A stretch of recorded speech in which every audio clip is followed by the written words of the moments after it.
عباس یا عباس یا عباس یا عباس مولا عباس یا عباس یا یادگار کربلا ہے یہ علم عباس کا، یہ علم عباس کا۔ حضرت عباس علیہ السلام کا حرم مطہر امام حسین کے روضے سے 350 میٹر کے فاصلے پر ہے۔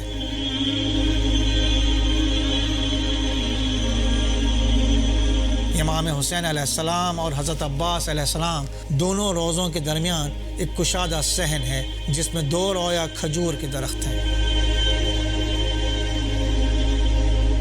حضرت عباس امام حسین علیہ السلام کے چھوٹے بھائی اور علی مرتضیٰ علیہ السلام کے فرزند ہیں۔ آپ کی والدہ گرامی کا نام ام البنین ہے۔ آپ کا تعلق قبیلہ بنی قلاب سے تھا۔ آپ کے 4 فرزند تھے، یہ سب کربلا میں شہید ہوئے۔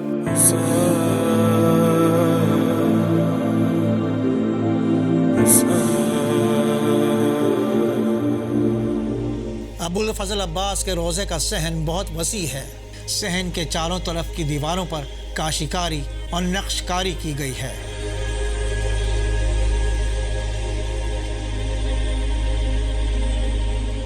قبر مطہر کے اوپر گنبد ہے اور اس کو بھی خالص سونے سے بنایا گیا ہے۔ یہ گنبد بھی اسلامی فن تعمیر کا شاہکار ہے۔ گنبد کی لمبائی 39 میٹر ہے، میناروں کی لمبائی 44 میٹر ہے۔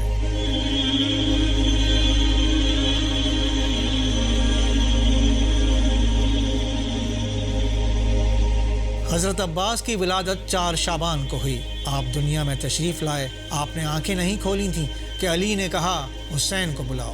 حسین کے ہاتھوں میں عباس کو دیا اور عباس نے آنکھیں کھولی۔ حسین نے اپنے بابا سے سوال کیا کہ آپ نے میرے بھائی کا کیا نام رکھا؟ کہا عباس۔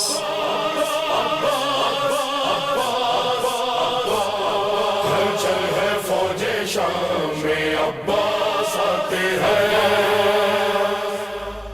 عباس کے معنی ہیں بکھرا ہوا شیر۔ آپ کو قمر بنی ہاشم اور باب الحوائج بھی کہا جاتا ہے۔ آپ کی تربیت دامن علی اور دامن حسن و حسین میں ہوئی۔ آپ کا اخلاق، فضل، ادب، علم، شجاعت بے مثال تھا۔ آپ نے امام حسین کو بڑا بھائی ہی نہیں آقا سمجھا۔ امام حسین نے بھی آپ سے ہر مرحلے پر صلاح و مشورہ کیا۔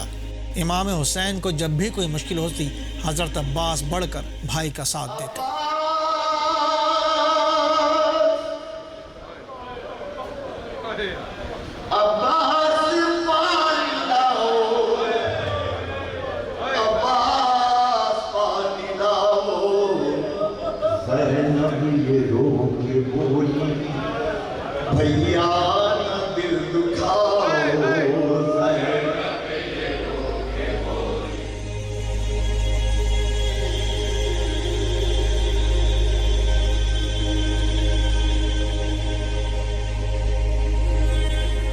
ہجری میں امام حسین نے مدینے سے سفر کا آغاز کیا۔ حضرت عباس کو سامان سفر تیار کرنے کا حکم دیا۔ آپ نے حکم کی تعمیل کی۔ والدہ گرامی ام البنین نے آپ کو ہدایت کی کہ میرے 3 بیٹے بھی تمہارے ہمراہ جا رہے ہیں۔ میں نے زندگی بھر فاطمہ زہرا کے گھر کی کنیزی کی ہے۔ حسین پر اگر کوئی وقت آئے تو اپنی جان کو حسین کی جان سے عزیز نہ رکھنا۔ کی عرض میرے جسم پہ جس وقت تک ہے سر، ممکن نہیں ہے یہ کہ بڑھے فوج بد گوہر۔ تیغیں کھینچیں جو لاکھ تو سینہ کروں سپر، دیکھیں اٹھا کے آنکھ یہ کیا تاب کیا جگر۔ ساونت ہیں پسر اسد ذوالجلال کے، گر شیر ہو تو پھینکتے آنکھیں نکال کے۔ کربلا میں خاندان رسالت کا ہر فرد نمائندگی کر رہا تھا۔ حسن کی نمائندگی قاسم کر رہے تھے، حسین نانا کی نیابت کر رہے تھے، حسین کی نیابت علی اکبر کر رہے تھے، عباس علی مرتضیٰ کی نیابت کر رہے تھے۔ جب کبھی تم گردش دوران سے گھبرایا کرو، پرچم عباس کے سائے میں آ جایا کرو۔ صبح عاشور کا سورج طلوع ہوا. سوال یہ تھا کہ حسین کی چھوٹی سی فوج کا علم کسے نصیب ہو. حسین نے جناب زینب سے مشورہ کیا کہ بہن، یہ علم کا عہدہ سپرد کرنے کا وقت ہے، تمہارا کیا مشورہ ہے؟ بولی بہن کہ آپ بھی تو لیں کسی کا نام. ہے کس طرف توجہ سردار خاص و عام؟ قرآن کے بعد ہے تو بس آپ کا کلام. گر مجھ سے پوچھتے ہیں شہ آسماں مقام، شوکت میں قد میں شان میں ہم سر کوئی نہیں، عباس نامدار سے بہتر کوئی نہیں. حسین نے علی اکبر سے کہا کہ چچا کو بلاؤ اور کہو کہ پھوپھی نے یاد کیا ہے. عباس آئے، ہاتھوں کو جوڑے حضور شاہ. جاؤ بہن کے پاس، یہ بولا وہ دیں پناہ. زینب وہیں علم لیے آئیں بعز و جاہ. بولے نشاں کو لے کے شہ عرش بارگاہ. ان کی خوشی ہے جو رضا پنجتن کی ہے. لو بھائی لو علم، یہ عنایت بہن کی ہے. عباس فوج حسینی کے علم بردار ہو گئے. علم ہر طرح سے عباس کا ہے. نجف کی سمت دیکھ کر کہا، منہ کر کے سوئے قبر علی پھر کیا خطاب. ذرے کو آج کر دیا مولا نے آفتاب. یہ عرض خاکسار کی ہے یا ابو تراب، آقا کے آگے ہوں میں شہادت سے کامیاب. سر تن سے ابن فاطمہ کے روبرو گرے، شبیر کے پسینے میں میرا لہو گرے. حسین کی لاڈلی اور چہیتی بیٹی سکینہ نے اپنے امو جان جناب عباس سے پانی کی خواہش کی. یہ وہ پانی ہے جس کا ذکر قرآن میں ہے کہ ہم نے ہر چیز کو پانی سے خلق کیا ہے، اور آج آل رسول پر فوج یزید نے پانی بند کر دیا. عباس مسکرا کے پکارے کہ آؤ آؤ امو نساء، پیاس سے کیا حال ہے بتاؤ. بولی لپٹ کے وہ کہ میری مشق لے کے جاؤ. اب تو علم ملا تمہیں پانی مجھے پلاؤ. تحفہ نہ کوئی دیجیے نہ انعام دیجیے، قربان جاؤں پانی کا ایک جام دیجیے. حضرت عباس میدان میں گئے، جنگ کی ترائی تک گئے. مشق سکینہ کو بھرا. خیمہ گائے حسینی کی طرف پلٹ رہے تھے کہ دشمنوں نے آپ کا ایک شانہ جدا کیا. مشق کو دوسرے ہاتھ سے تھاما. آپ کا دوسرا بازو بھی جدا ہوا. مشق سکینہ بہہ گئی. چہرے تمام گرد غریبی سے اٹ گئے. دو ہاتھ کیا کٹے کہ سبھی ہاتھ کٹ گئے.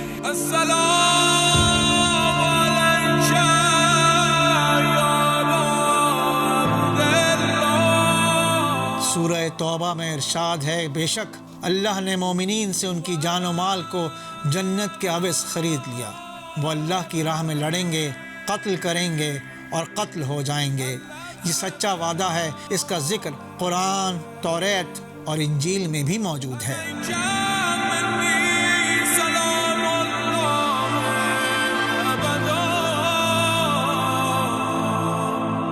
اللہ کے برگزیدہ بندے اللہ کے اس پیغام کو بخوبی سمجھتے ہیں اور اس پر عمل پیرا بھی ہوتے ہیں. کربلا آتے وقت امام حسین فرماتے ہیں، موت فرزند آدم کے گلے کا ہار ہے.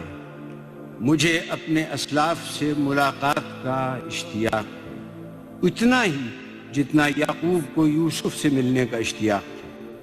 میرے لیے بہت اچھی ہے وہ جگہ جہاں قتل ہو کر گروں گا. میری نگاہیں دیکھ رہی ہیں میرے جوڑ اور بند کو صحرائی درندے جدا کر رہے ہیں. کوئی چارہ کار نہیں اس دن سے جو نوشتہ تقدیر ہو چکا. خدا کی مرضی میں ہم اہل بیت کی مرضی ہے. ہم اللہ کے امتحان پر صبر کرتے ہیں اور صابروں کا اجر پاتے ہیں. یہی وہ جگہ ہے جہاں امام عالی مقام نے طفلی میں اپنے نانا سے کیے ہوئے وعدے کو پورا کر دکھایا. اپنے اہل بیت کے ہمراہ قربانی پیش کر دی جہاں سن و سال کی کوئی پابندی نہ تھی. 6 ماہ کے علی اصغر سے لے کر 80 سال کا بوڑھا حبیب ابن مظاہر بھی کربلا کے مارکے میں موجود ہے.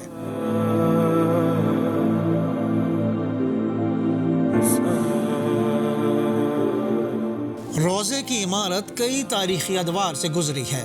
زمانے کے ساتھ اس میں کئی تبدیلیاں آتی رہیں اور اس کی تزئین و آرائش وقت کے مطابق ہوتی بھی رہی۔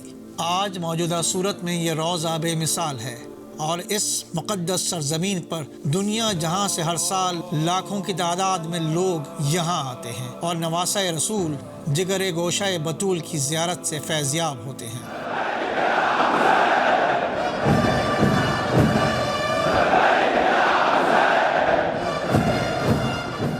تلِ زینبیہ یہ وہ مقام بلند ہے جہاں جناب زینب نے اپنے بھائی کو جنگ کرتے دیکھا تھا۔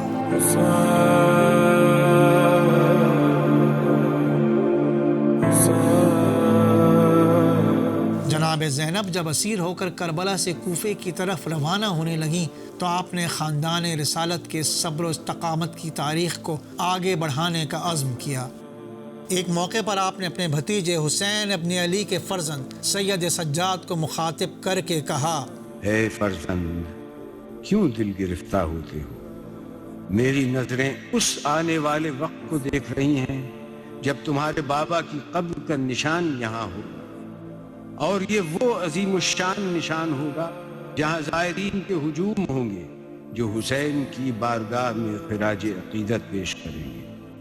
درود و سلام کی دعاؤں سے انہیں ہر وقت یاد کیا جاتا رہے گا۔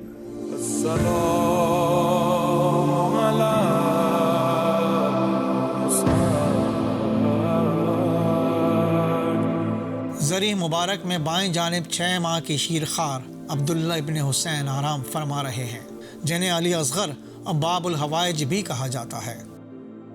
دائیں جانب علی اکبر آرام کر رہے ہیں۔ آپ کی عمر 18 برس تھی۔ آپ کی والدہ ام لیلہ تھیں۔ آپ شبیہ رسول تھے اور خانوادہ رسالت کے پہلے شہید۔ دائیں جانب شہدائے کربلا دفن ہے۔ حسین جب مدینے سے روانہ ہوئے تو آپ کے ساتھ ایک بڑی تعداد تھی، مگر روز عاشور اس جماعت میں صرف 72 افراد باقی رہ گئے تھے۔ آپ کے اصحاب نے صبر و استقامت کا وہ مظاہرہ کیا کہ حسین نے کہا کہ مجھے وہ اصحاب ملے جو میرے بابا علی مرتضیٰ کو بھی نہ مل سکے۔ حضرت عباس، حبیب ابن مظاہر، حر اور جناب عون کے علاوہ تمام شہدائے کربلا اسی مقام پر دفن ہیں۔ اسی لیے اس جگہ کو گنج شہیداں کہا جاتا ہے۔ اپنے اصحاب سے خطاب کرتے ہوئے فرمایا، جو صورتحال پیش آئی ہے وہ تم دیکھ رہے ہو۔ یقیناً دنیا کا رنگ بدل گیا ہے اور اس کی نیکی رخصت ہو چکی ہے، اس میں کچھ باقی نہیں رہ گیا ہے سوائے اس تھوڑی سی تری کے جو پانی بہہ جانے کے بعد کسی برتن میں باقی رہ جاتی ہے، اور ایک پست زندگی جو زہریلی گھاس کی مانند ہے۔ کیا تم نہیں دیکھتے کہ حق پر عمل نہیں ہوتا، باطل سے علیحدگی اختیار نہیں کی جاتی؟ اس صورت میں مومن یقیناً خدا کی ملاقات کا آرزو مند ہوتا ہے۔ میرے نزدیک تو موت میں شہادت کی نعمت ہے، ان ظالموں کے درمیان زندہ رہنا وبال جان ہے۔ روضہ امام حسین میں بائیں جانب حبیب ابن مظاہر اسدی کی زریح مبارک ہے۔ آپ صحابی رسول، حضرت علی کے دوست اور قبیلہ بنی اسد کے سردار تھے۔ کربلا میں شہید ہوئے اور بنی اسد کے لوگوں نے آپ کو دفن کیا۔ رواق میں حضرت ابراہیم المجاب کی زری ہے۔ آپ امام موسیٰ کاظم علیہ السلام کے پوتے ہیں اور واقعہ کربلا کے بعد آپ کو یہاں دفن کیا گیا۔ سن 61 ہجری 10 محرم عصر عاشور امام حسین نے وہ سجدہ کیا کہ رہتی دنیا تک باطل کا سر جھکا دیا اور حق کو سر بلند کر دیا۔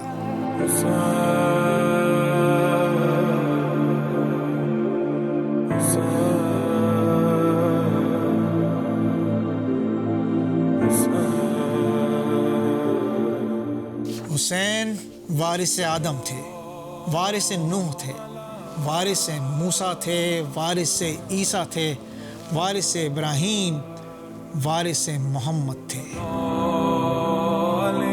گرتے ہی سجدہ کیا، جلتی زمین پر پیشانی کو رکھ کر آواز دی، خدا بندہ تو میرا سہارا ہے، ہر تکلیف میں اور ہر امید کا مرکز ہے۔ جو کچھ کہنا ہے تجھی سے عرض کرتا ہوں، اس لیے کہ میں کسی اور کو جانتا ہی نہیں کہ جس سے تجھے چھوڑ کر لو لگائی جائے۔ یقیناً ساری نعمتیں تیری ملکیت ہیں، ساری بھلائیوں کا مرکز تو ہی ہے، ہر حال میں تو ہی آخری جائے بنا ہے۔ میں تیری قضا پر راضی ہوں، تیرے امر کو تسلیم کرتا ہوں، تیرے امتحان میں صابر ہوں، تیرے سوا کوئی معبود نہیں۔ اے بے پناہوں کو پناہ دینے والے، میری مدد کر۔ پروردگار، میں نے اپنے وعدے کو پورا کیا، تو اپنے وعدے کو پورا کر۔ سجدہ ختم ہوا، سر نہیں اٹھا، سر اٹھایا گیا۔ بھیا تمہیں گھر جا کے کہاں